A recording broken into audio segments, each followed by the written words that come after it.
Hello friends, welcome to my channel Sonu family vlogs. કેમ છો બધાને ભાવથી જય સ્વામિનારાયણ, જય શ્રી કૃષ્ણ, રામ રામ. તો વહેલી સવારના 5:30 વાગે અમે અમદાવાદથી ગાંધીનગર જઈ રહ્યા છીએ સગાઈ માટે.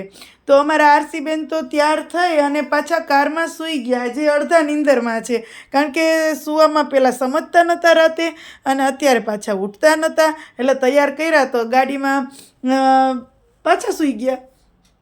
અને રસ્તાનું મસ્ત મસ્ત લોકેશન અમે જોતા ગયા, કારણ કે ઘણા સમય પછી અમે ગાંધીનગર આવ્યા હતા, છેક ઘણા વર્ષ થઈ ગયા. તો જો રાતનો, આમ તો રાતનો સમય ન કહેવાય, 5:30, એટલે હજી અંજવાળું નહોતું થયું, એટલે થોડુંક તમને બી દ્રશ્યો જોવામાં થોડીક પ્રોબ્લેમ થશે. અને હું કારની અંદર બેઠી છું, એટલે એટલું બધું કાચની અંદરથી ઉતારેલું છે, દરવાજો બી ખોલવો નથી, એટલે થોડુંક ક્લિયર ન હોય તો તમે પ્લીઝ મને સપોર્ટ કરો, ઓકે.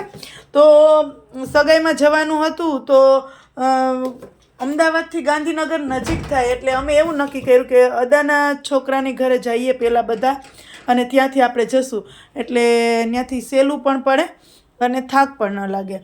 તો ભાઈ, ભાભી, હું ને આરસી, અમે બધા તો મસ્ત મસ્ત બધા દ્રશ્યો જોતા જઈએ છીએ.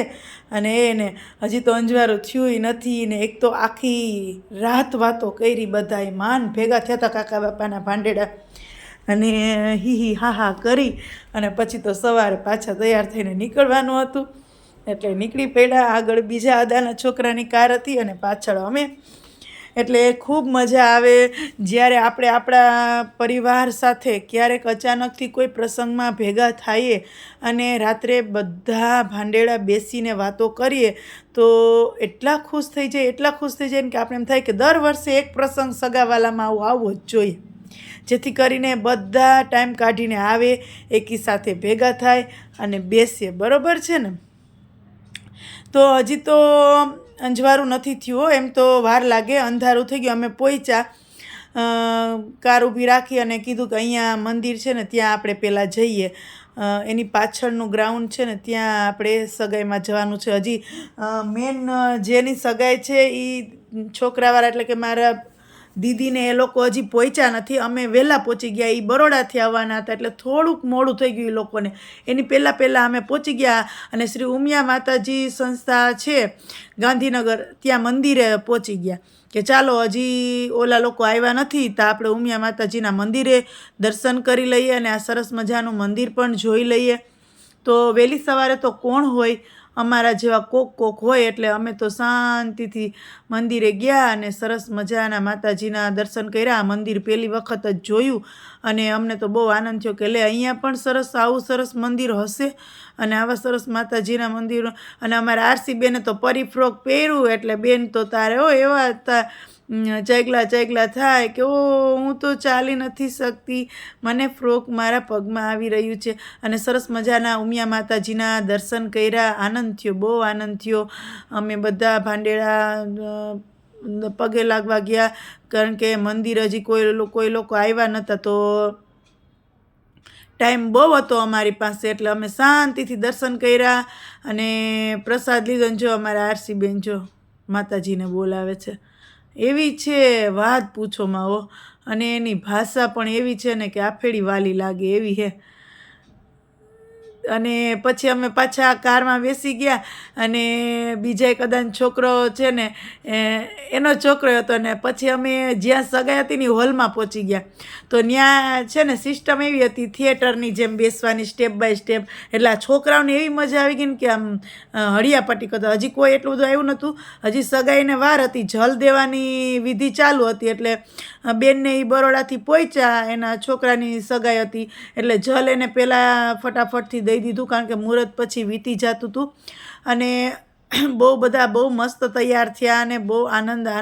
અને મેરેજના ને એવા પ્રસંગ હોય એટલે આનંદ કેમ ન હોય. અને આ અમારા બધા માસિયાર બેનુના છોકરાઓને એની વાઈફુ ને ભાઈ ને ભાભી ને બધાય, એટલો આનંદ ને કે જો અમારા ભાભી છે, મારા અદાન છોકરો છે, બેનનો છોકરો છે, અમારી ભાઈની બેબી છે, ભત્રીજી, માસીની દીકરી છે, આ મારા બીજા અદાન છોકરાની વાઈફ છે, આ બધા ભાભી, આ બેનની દીકરી છે, એમ બધા સગા ભેગા થયા. આ મારા અદાન છોકરી છે, એમ બધા આ સાઈડ ભાભી છે, પછી બીજી અદાન છોકરી છે, બધા ગોઠવાઈ ગયા હો બાકી.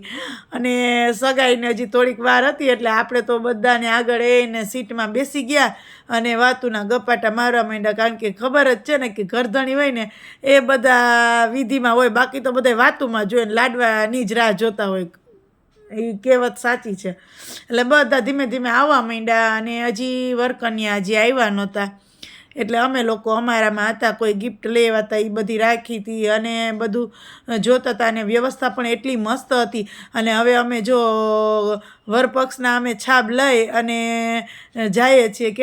કેટલી મોટી છાપ છે જુઓ તમે, આવડી મોટી છાપ જોઈએ જ નહીં હોય તમે. જોયો જ રાખો, ક્યાંય સુધીની છે હો. બધાના હાથમાં એક એક વસ્તુ છે. જો કેવડી છાપ છે, જો કેટલી વસ્તુ છે.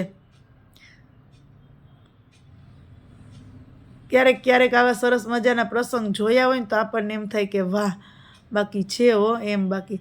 અને ઓલી બેબી ડોલ છે એને તો જો કેટલી મસ્ત ચણિયાચોળી પહેરાવીને સ્ટેચ્યુ રાખી છે છાબમાં, કે એમ થાય કે જોયા જ રાખીએ.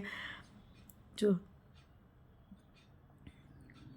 આ એક રસમ છે, આપણે ગુજરાતી લોકોને આ બધી રસમ હોય જ છે કે છાબ લઈને જવાનું ને પછી છાબ વધાવવા કન્યાવાળા આવે ને આ બધા. મારા બેન છે ને અદાની છોકરી, એના દેરિયા જેઠિયાના દીકરા છે ને એની દીકરીઓ છે, એના બેનના દીકરાને વહુ છે, એટલા બધા છે. જો કેટલા લોકો છે, આખું સ્ટેજ જાણે ભરાઈ ગયું છે. જો ઓલા ફોટોગ્રાફરે કહેતો હશે કે એક યારે આમાં આવશે કે નહીં આવે એમ.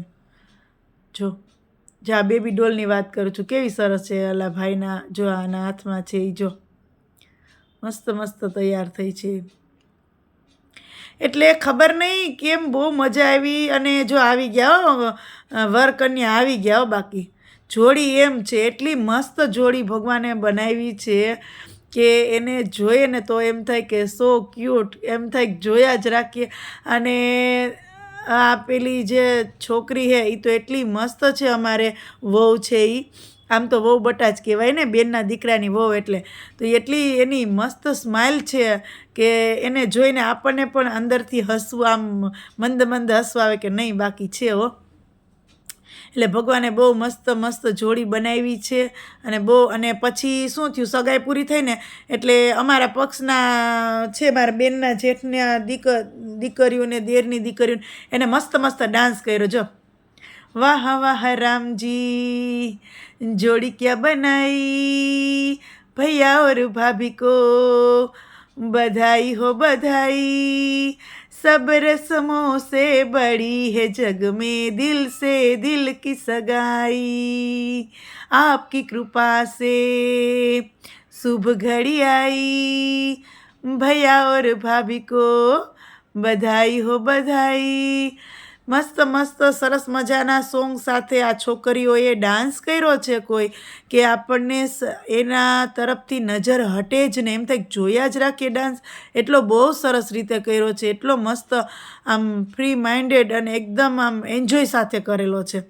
એટલે અમને તો આ સગાઈ બહુ યાદગાર રહી જશે. ને તમે જ્યારે આ વિડીયો જોશો એટલે તમને પણ એમ થશે કે નહીં, આ લોકો જ્યાં સગાઈ કરવા ગયા હતા સોનુ પટેલ, એ વાકઈ બહુ સરસ સગાઈ હતી. કે આપણને બી આ વિડીયો જોવો ગમે તો મિત્રો, વિડીયો ગમ્યો હોય તો લાઈક કરજો, તમારા ગ્રુપમાં શેર કરજો. અને મારી ચેનલમાં તમે પહેલી જ વખત હો તો ચેનલને સબસ્ક્રાઈબ કરજો. જો કેટલો મસ્ત ડાન્સ સાથે તો ચેનલને સબસ્ક્રાઈબ કરજો. ફરી મળીશું આવા સરસ મજાના વ્લોગ સાથે. તો આવી જ રીતના ફટાફટથી બધી રસમ સાથે સગાઈ પૂરી થઈ અને છેલ્લે આ સરસ મજાની દીકરીઓનો મસ્ત ડાન્સ હતો. ખૂબ એન્જોય કરીએ એવો કે એમ થાય કે હજી આ 2-3 ડાન્સ કરે તો. અને પછી સગાઈ પૂરી થઈ, ફરી પાછા અમે રિટર્ન થયા તો આરસીબેન તો લાડવા ખાઈને ઘેન ચડ્યું એટલે પાછા ગાડીમાં સૂઈ ગયા. તો સારું, ચાલો આરસીબેન ભલે સૂતા, મને ઊંઘ આવે છે એટલે હું થોડીક વાર સૂઈ જવાની છું. તો બધાને ભાવથી જય સ્વામિનારાયણ, જય શ્રી કૃષ્ણ, રામ.